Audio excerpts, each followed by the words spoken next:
Bonjour, vous écoutez le balado C'est le temps de parler. Ce balado, destiné aux personnes aidantes naturelles de l'Ontario, vous offre des conseils, des ressources et une validation émotionnelle. Si vous vivez des hauts et des bas dans votre rôle d'aidance naturelle, sachez que vous n'êtes pas seul. Je m'appelle Sarah Calvin, je suis gestionnaire du programme d'engagement régional à l'organisme de soutien aux aidantes naturelles de l'Ontario, ou l'OSANO. Et votre animatrice pour cet épisode, c'est le temps de parler. Aujourd'hui, j'ai le plaisir de discuter avec Sylvie Lavoie. Sylvie a été aidante naturelle pour sa mère Hélène suite à un diagnostic de trouble neurocognitif. Comme de nombreuses personnes bilingues, Hélène a vu sa capacité à s'exprimer en anglais, sa langue seconde, diminuer au fur et à mesure que sa condition progressait. Par conséquent, Sylvie devait naviguer parmi les services en français dans une région où l'accès à ces services rajoute des difficultés pour les personnes aidantes. Dans ce balado, Sylvie partage son expérience d'aidance naturelle et le parcours qui l'a conduite à créer la Fondation Hélène Tremblay-Lavoie. Sylvie, merci infiniment de votre participation à notre balado. De rien. Alors, pour commencer, quand êtes-vous devenue aidante naturelle? Ou en d'autres termes, quand avez-vous commencé à prendre soin de votre mère? Alors, depuis notre déménagement à Toronto en 73, je suis fille unique, alors on était très proches. Et suite à mon mariage, ma mère a déménagé dans mon appartement. Euh, et j'étais la personne avec qui j'avais elle avait le plus de contact. Alors, je me suis aperçue à un certain point, je suis allée la visiter et je me suis aperçue que euh, sa cuisine était pas mal vide de nourriture. Et j'ai trouvé son compte de banque à quelque part et j'ai vu que la balance était vraiment à zéro. Alors, c'était une personne très, très, très indépendante qui voulait prendre soin de toutes ces choses pour elle-même. Elle n'acceptait pas d'aide très facilement. Alors, je me suis assise avec elle et j'ai dit, écoute, ta fille est comptable. Je pense que je peux être capable à commencer à gérer tes choses. Tu as l'air d'avoir perdu un peu de mémoire ou même c'est un peu plus difficile pour toi. Alors, laisse-moi faire. Elle a dit oui. Alors, suite à ça, je suis allée voir le département de logement pour la ville de l'Ontario pour m'informer s'il y avait des blocs appartements pour les seniors où les gens parlaient français. Alors, il y a une dame qui venait de la Jamaïque qui m'a aidée et on est allé qui m'a surpris beaucoup, on est allé dans leur base de données et il n'y avait rien pour le français. Mais elle savait que les centres d'accueil héritage existaient. Alors, on m'a donné l'adresse et un numéro de téléphone pour prendre un rendez-vous. Alors, j'étais très chanceuse parce que, surtout que la maison était exclue de leur base de données, j'ai trouvé ça bon. Alors, c'est là que je suis allée visiter et j'ai convaincu ma mère de déménager, même si une fois rendue là, elle voulait retourner à son appartement.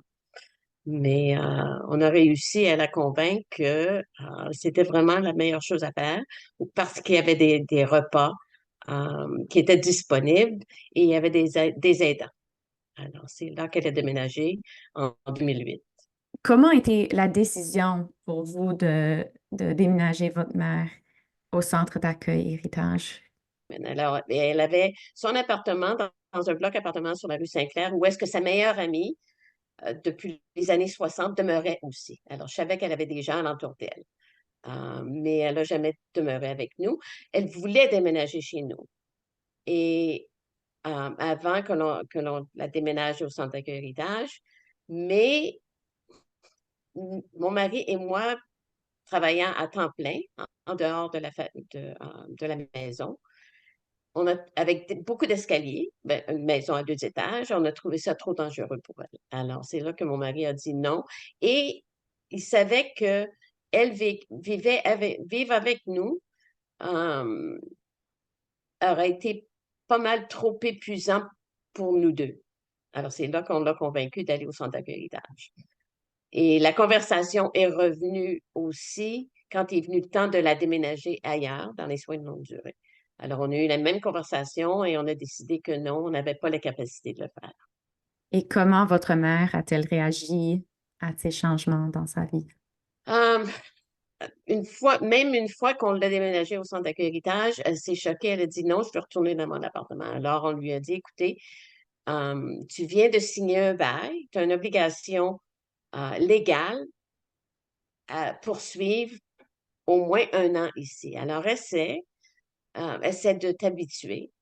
Et il y a des activités en bar, il y a des pauses café, il y a toutes sortes de choses que tu peux commencer à t'habituer. Alors, on va faire l'expérience pour 1 an et on verra au bout d'1 an. Alors, c'est le même qu'on l'a convaincu. Oui, alors j'imagine que ça a été sûrement un parcours assez long avec des moments difficiles.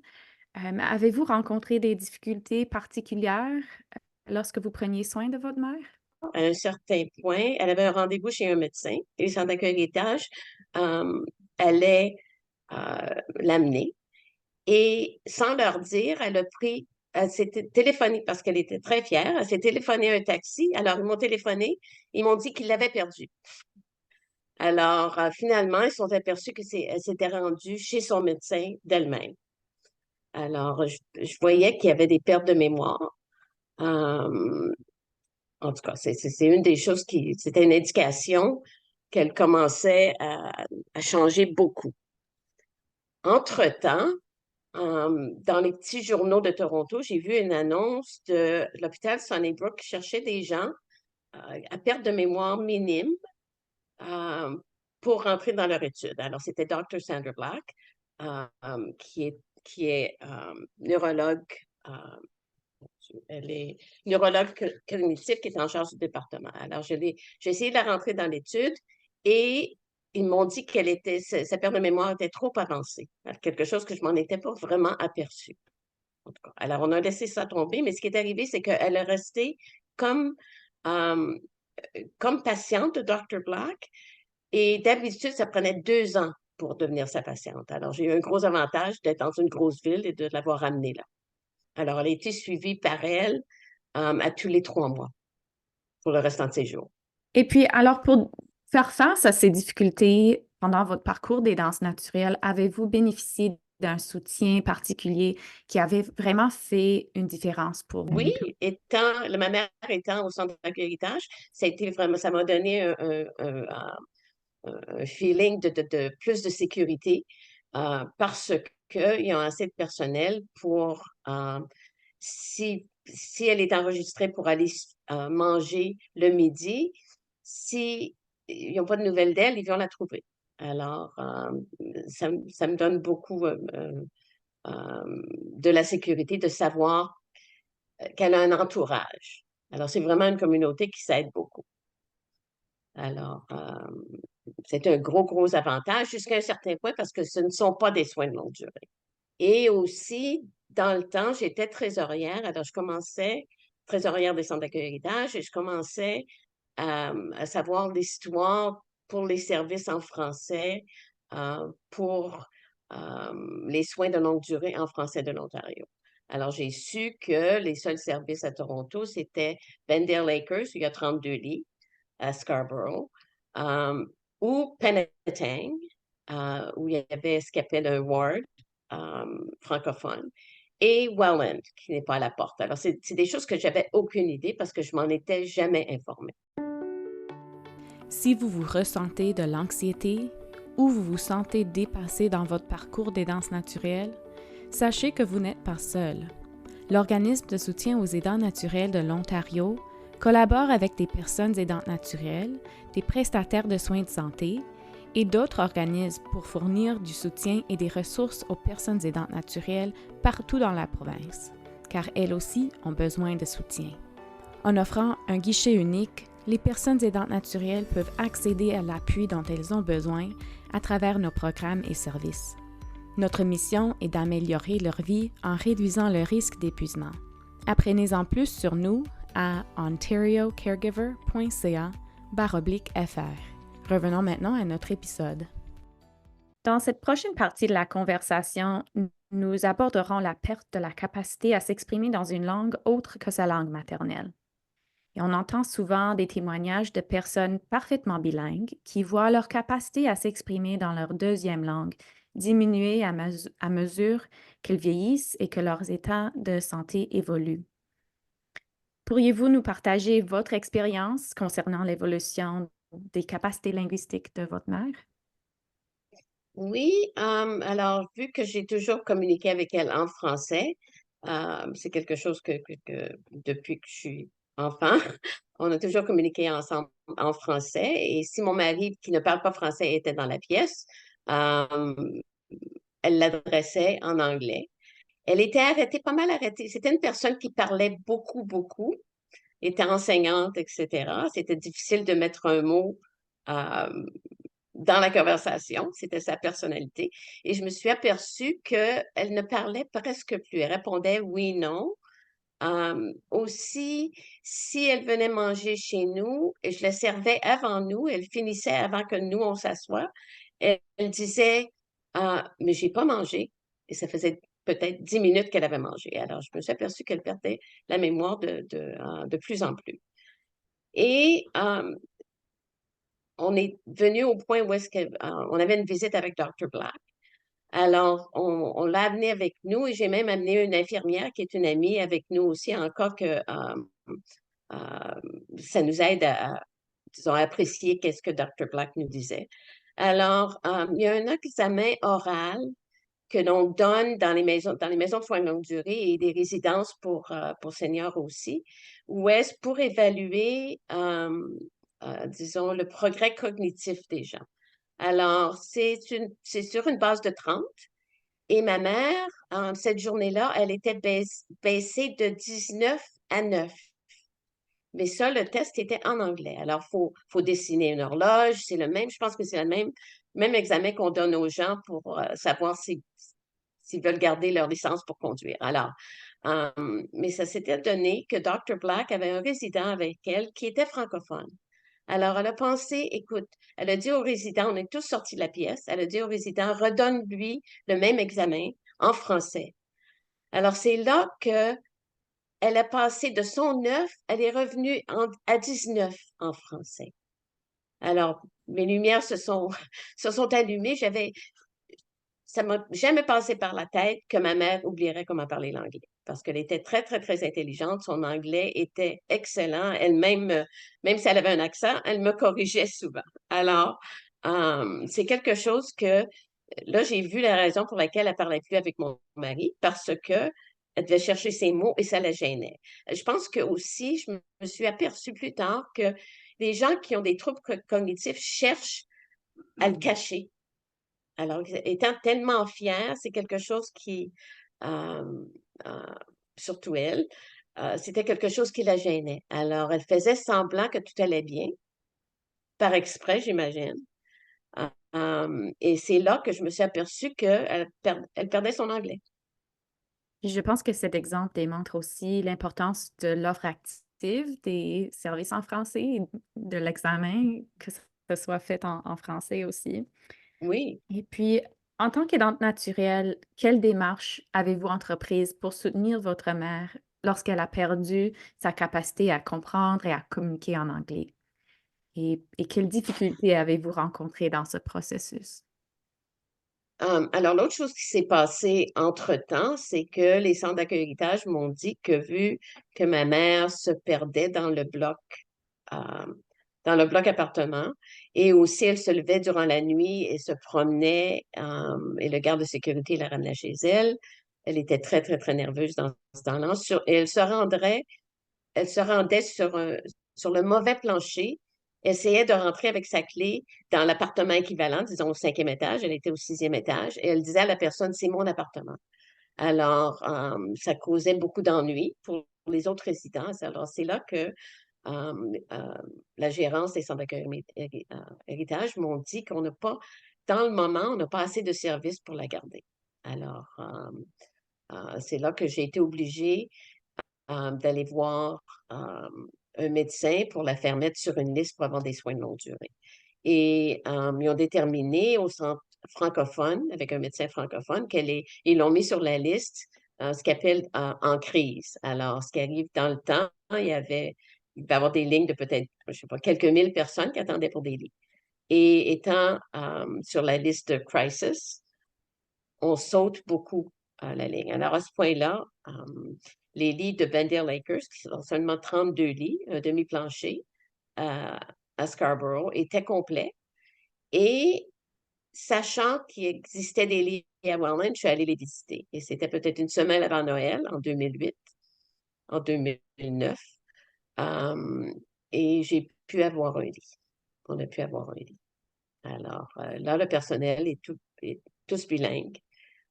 Mais j'ai eu assez de chance. Wow.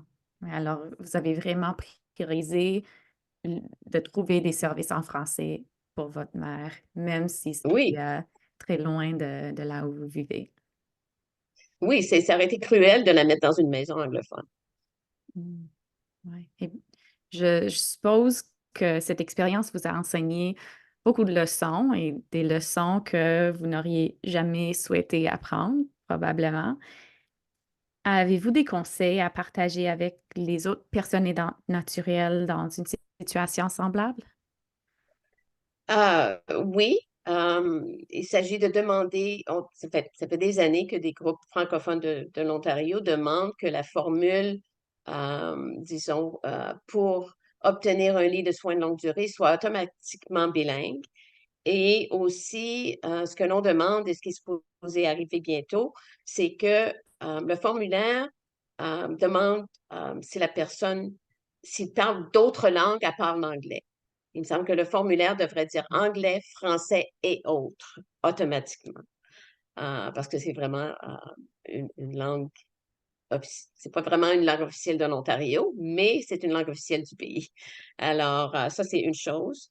Et les gens qui demandent des lits de soins de longue durée, je comprends, c'est pas vraiment de la faute du gouvernement qu'on n'a pas de lits, c'est que les gens ne les demandent pas. Ça m'aurait jamais passé par la tête de demander des services en français quand la ligne est de 30 000 personnes pour avoir un lit, point. Si on met un autre, du- euh, disons, barré dans la porte, peut-être que la liste devient encore plus longue. Alors, je pense que c'est pour ça que les gens demandent pas le français nécessairement, parce que, et aussi, on se dit coupable parce qu'on prend pour acquis que ça devait exister. Et quand on ne le demande pas à l'âge de 30 ans, 30 ans plus tard, c'est pas disponible. Alors, une des choses, en tout cas, une des choses que j'ai, une fois qu'elle était à Welland pendant 8 mois, après qu'on a eu beaucoup de publicité, le département des soins de longue durée m'ont dit qu'il y avait un lit à Bendale qui est devenu disponible. Et je me trimballais de Toronto à Welland assez souvent, alors je me suis dit, OK, je peux le déménager à Toronto. Ayant fait ça, elle s'était habituée à Welland, elle allait très, très bien. Une fois déménagée à Toronto, elle a baissé beaucoup, beaucoup, beaucoup, beaucoup. Qui, 8 mois plus tard, elle est morte. Alors, tout le progrès qu'eux avaient fait, on l'a perdu. Alors, l'autre conseil que je donnerais aux gens, ne déménagez pas la personne. Je l'ai fait parce que je suis égoïste. Je voulais plus me trimballer de Toronto là-bas. Mais c'est quelque chose que si je disais à n'importe qui, ne déménagez pas vos personnes. Ouais, j'imagine que c'était une décision très, très difficile car le bien-être de la personne aidante naturelle est aussi très importante. Euh, et j'imagine que vous n'avez pas pris la décision à la légère pour ce déménagement. Non, du tout, du tout. C'est quelque chose que, en tout cas, j'ai pris pour acquis que le déménagement irait bien. Euh, mais je vais vous dire que les services à Bandale Acres, au pavillon Mère des Lauriers, l'infirmière une des choses qui s'est passée une fois qu'elle était là, euh, le personnel qui parle français venait prendre leur pause de café avec elle Mm. pour jaser avec elle et regarder la télévision ensemble. Et elle avait vraiment des services particuliers parce que ils ont bien vu qu'elle avait vraiment besoin du du soutien. Alors, je veux rien dire contre les soins qu'elle a eus. Même à un certain point, elle était dans une chaise roulante. Il faisait quelque chose qui était peut-être contre, pour l'empêcher d'aller se perdre, d'aller dans les chambres des autres. Il la rentrait dans le bureau des infirmières. Il lui donnait des papiers pour qu'elle prenne des notes pour eux. Alors, pour l'occuper. Alors, j'ai trouvé ça fantastique. J'allais la voir assez souvent. J'ai trouvé ça fantastique. Alors, leurs soins étaient vraiment excellents. Pour prendre soin des gens de différentes tranches d'âge, il faut parfois fournir différents types de soutien. C'est pourquoi l'Organisme de soutien aux aidants naturels de l'Ontario a mis en place des trousses pour aider les personnes aidantes naturelles à donner la meilleure forme de soutien aux personnes dont elles s'occupent. Que vous vous occupiez d'enfants, de jeunes, d'adultes ou de personnes âgées, ces trousses contiennent les ressources que toutes les personnes aidantes naturelles peuvent utiliser. Si l'aidance naturelle est nouveau pour vous, il y a de l'aide pour vous aussi. Pour en savoir plus, consultez ontariocaregiver.ca/affaires. Revenons maintenant à notre épisode. Ça nous amène à parler un peu de la Fondation Hélène Tremblay-Lavoie. Vous êtes maintenant présidente de la Fondation qui porte le nom de votre mère. Et qu'est-ce qui vous a amené à fonder cet organisme? Euh, une des choses, c'est quelque chose qu'on a fondé même avant qu'elle déménage à Bandale Acres. Elle était déjà déménagée à Welland. Mon mari, dans son premier mariage, ont perdu un bébé, euh, un décès infantile. Et avec sa première femme, il a commencé une telle fondation pour la recherche sur les maladies, pour les décès infantiles. Alors, c'est quelque chose que j'avais dans la tête. Et j'ai été assez chanceuse d'avoir l'aide de l'ancien maire de Toronto. Quand je lui en ai parlé, il m'a dit oui, il serait sur le conseil, il est toujours avec nous.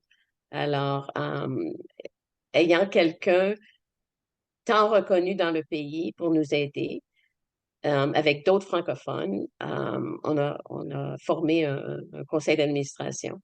Et au début, il faut avoir permission pour devenir une société charitable. Et c'était quelque chose que des avocats ont fait pour nous pro bono. Alors, c'est de même qu'on a commencé.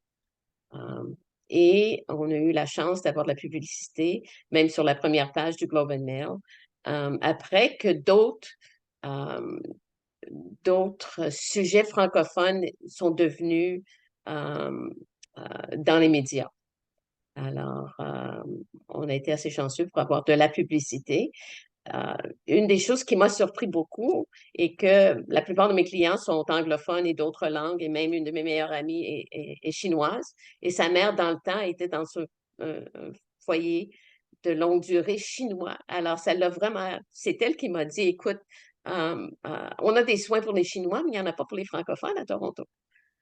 Alors, on a eu beaucoup de support, non seulement de quelques francophones avec qui on a des conversations, parce que vous savez que dans le Grand Toronto, les francophones sont éparpillés partout.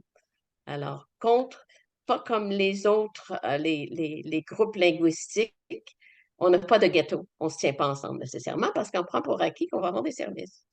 Alors, c'est une des raisons que on a commencé la fondation pour, disons, euh, éduquer les gens au manque de services et aussi commencer à lever des fonds pour avoir notre propre maison.